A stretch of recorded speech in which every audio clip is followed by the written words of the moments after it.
Bonsoir à toutes et à tous, ravi de vous retrouver cet après-midi pour l'actualité internationale. Tout de suite, le sommaire. Au sommet de cette édition, le Maroc se qualifie pour la finale de la CAN 2025, 22 ans après son dernier exploit. À Dakar, le Sénégal célèbre également sa qualification historique pour la finale de la CAN. L'Égypte réaffirme son soutien aux autorités soudanaises face aux tensions actuelles.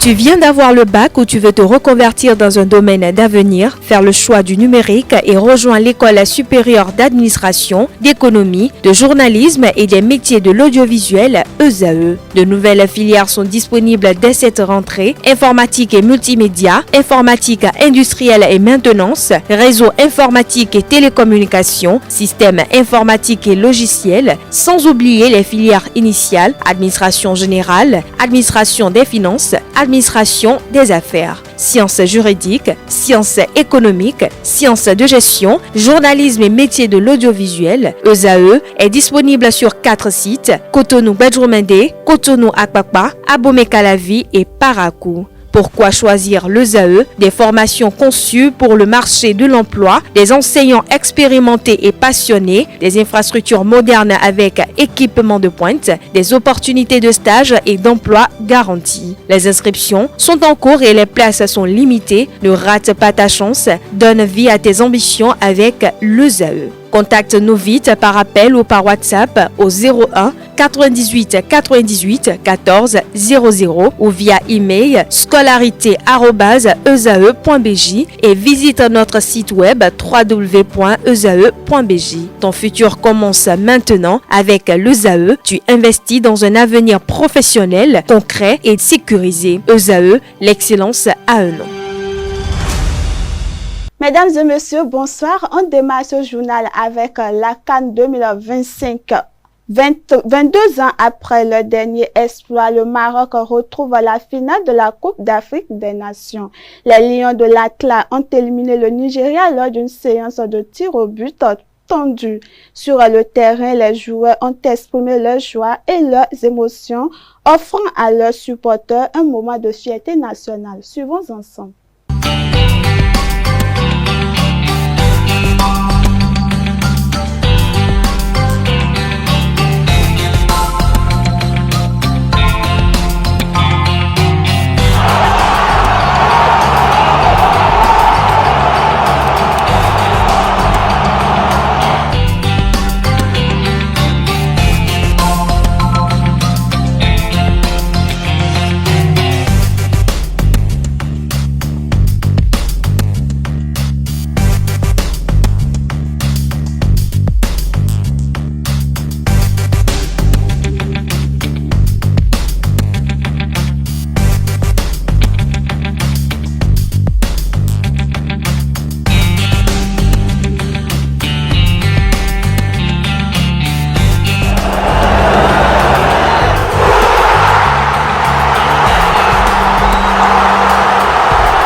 Now I don't know my future. I know something. I'm the coach of Nigeria, and maybe in few days my president will tell me it's finished for you, or maybe you have to continue. So I don't know. I'm proud of my players, but I'm disappointed for them because the reality, we were the best. Toujours pour la CAN 2025, à Dakar, la ferveur est totale. Après une victoire mémorable en demi-finale, le Sénégal s'assure une place en finale. Sadio Mané et ses coéquipiers ont été chaleureusement acclamés par leurs supporters qui célèbrent en ce moment historique pour le football sénégalais. Suivons ensemble ce extrait. La nuit a été longue alors que les habitants de Dakar au Sénégal ont célébré la qualification mercredi de leur équipe nationale à la finale de la Coupe d'Afrique des Nations de football. Un ticket validé après la victoire 1-0 face au Pharaon d'Égypte grâce à un éclair de Sadio Mané. Aujourd'hui, on est trop contente de l'équipe du Sénégal. Donc, mention spéciale à tous les joueurs. Et on a vu qu'ils ont bien défendu. Les Égyptiens, ils étaient ils étaient sur leur but. Et nous, on a forcé pour avoir notre premier but. C'est vraiment génial parce qu'eux, ils n'ont pas joué. C'est le Sénégal qui a mené presque tout le match. Donc, Sadio Mané nous a fait honneur. Vraiment, on est contents. De nombreux Sénégalais se sont rendus au monument de la Renaissance à Dakar pour célébrer cet exploit. Junior Niengue, congolais installé dans la capitale sénégalaise, a aussi fêté cette 4e qualification des Lions de la Teranga pour une finale de la CAN. Nous sommes très contents de pouvoir agir avec les Sénégalais, le pays d'accueil qui nous a accueillis. Voilà. On est en joie, quoi. Félicitations au Sénégal, quoi. Malgré une domination face aux Égyptiens, les Sénégalais ont dû patienter avant de trouver le chemin des buts. La délivrance est intervenue à la 78e minute. Nous sommes très contents du match de Sénégal parce que nous attendons ce match depuis trop longtemps. En tout cas, c'est une victoire. Dimanche, les Lions de la Teranga tenteront de gagner leur 2e étoile continentale face aux Lions de l'Atlas, en quête d'une 2e couronne continentale. Dans un autre registre, le quai durcit le ton face aux tensions au Soudan. L'Égypte assure son soutien aux institutions étatiques soudanaises et se dit prêt à intervenir si nécessaire pour préserver l'unité du pays dans un contexte régional fragile. Suivons ensemble ce reportage. Alors que la guerre entre les paramilitaires et l'armée soudanaise approche de son 3e anniversaire, les négociations pour une sortie de crise ont repris mercredi au Caire en Égypte. Le chef de la diplomatie égyptienne a réitéré le soutien de son pays aux institutions étatiques du Soudan. L'Égypte ne restera pas les bras croisés et n'hésitera pas à prendre les mesures nécessaires pour préserver l'unité et l'intégrité territoriale du Soudan. Nous réaffirmons également qu'il n'y a absolument aucune place pour la reconnaissance d'entités parallèles ou de milices. En aucun cas, nous ne pouvons mettre sur un pied d'égalité les institutions étatiques soudanaises dirigées par l'armée nationale avec d'autres milices. L'envoyé du secrétaire général de l'ONU au Soudan de son côté s'est félicité de la tenue de cette 5e réunion sur la paix au Soudan. Cette réunion consultative est considérée comme l'une des réussites de la diplomatie.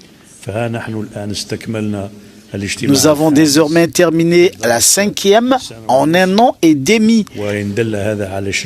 Et si cela signifie quelque chose, c'est que tout le monde reconnaît l'efficacité et le succès de ce mécanisme qui nous aidera tous à accomplir beaucoup dans un avenir proche.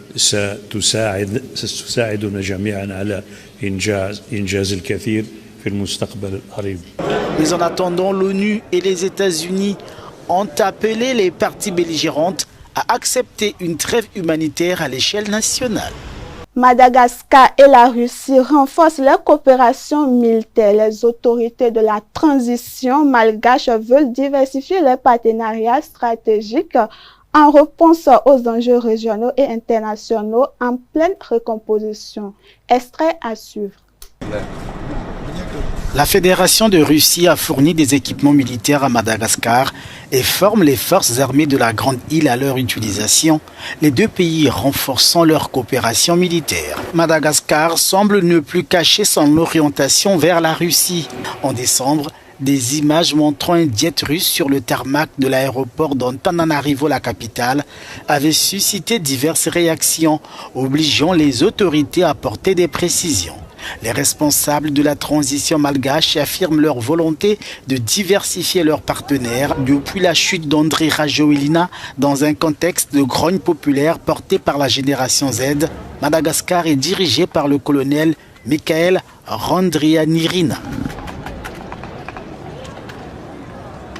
À Washington, le vice-président américain et le secrétaire d'État ont reçu les ministres des Affaires étrangères du Danemark et du Groenland. Les discussions ont porté sur la coopération internationale et les enjeux stratégiques liés à l'Arctique, un dossier sensible au plan géopolitique. Suivez cet extrait. La main tendue pour attraper Un briquet, le ministre danois des Affaires étrangères, Lars Løkke Rasmussen, à la mine des mauvais jours ce matin à la une d'Extra Bladet qui titre pudiquement sur les désaccords persistants entre Washington et Copenhague à propos du Groenland. Le tabloïd danois évoque la fumée et la vapeur au Danemark en prévenant que la crise est loin d'être terminée et que les Danois ont tout simplement gagné un peu de temps. Catastrophe évitée. Pour l'instant, Jyllands-Posten, autre quotidien danois qui montre Rasmussen aux côtés de son homologue groenlandaise, Viviane Motzfeldt, parle lui des craintes persistantes du Danemark face aux exigences de Donald Trump. Toujours aux États-Unis, les procédures migratoires subissent un coup d'arrêt. Les États-Unis annoncent la suspension des visas d'immigrants pour 75 pays, dont 26 en Afrique. Cette mesure qui entrera en vigueur le 21 janvier suscite déjà des réactions diplomatiques à travers le monde. Suivons ensemble. Les États-Unis ont annoncé mercredi le gel des procédures de visa d'immigrants pour 75 pays, dont 26 en Afrique. Une décision qui s'inscrit dans le cadre du durcissement de la politique migratoire engagée par le président Donald Trump depuis son retour au pouvoir. Ces visas concernent les personnes souhaitant s'installer durablement aux États-Unis. La mesure entrera en vigueur le 21 janvier prochain et ne s'appliquera pas aux visas de non-immigrants, notamment les visas temporaires de tourisme ou d'affaires. Selon le département d'État, ce gel restera en place tant que les autorités américaines ne seront pas en mesure de garantir que les nouveaux immigrants ne deviendront pas une charge pour les finances publiques. Ce durcissement s'accompagne d'une intensification des contrôles. Le département d'État indique avoir révoqué plus de 100 000 visas depuis le retour de Donald Trump, un chiffre record sur un an. De son côté, le ministère de la Sécurité intérieure affirme que plus de 605 000 personnes ont été expulsées au cours des derniers mois. Et puis, dernière actualité pour clôturer cette édition en Iran. Le pouvoir judiciaire dément les rumeurs d'une exécution imminente. Erfan Soltani, jeune manifestant arrêté, n'a pas été condamné à mort et reste poursuivi pour des charges liées à la sécurité nationale selon les autorités. Suivons ensemble. Ce qu'on sait ici à Téhéran, c'est que l'agence Mizan, une agence de presse officielle qui dépend de la justice iranienne, a démenti hier soir des informations sur la condamnation à mort d'un jeune Iranien, Erfan Soltani, qui selon des organisations des droits de l'homme avait été condamné à mort et devait être pendu mercredi. Donc cette agence a démenti cette information. Cette agence a précisé ensuite que en fait ce jeune est détenu dans la prison dans une prison dans la ville de Karaj à côté de Téhéran.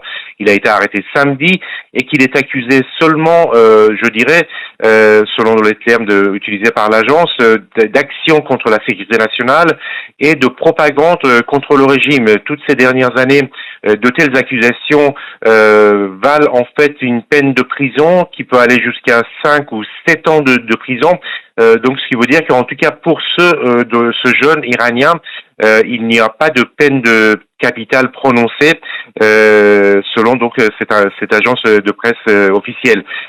Pour les autres cas, les autres dossiers, on sait que la justice iranienne a transmis un certain nombre de dossiers à des tribunaux, des gens qui ont été arrêtés pendant entre jeudi et la journée de dimanche où il y a eu les plus grandes manifestations dans Téhéran mais aussi dans les villes de province.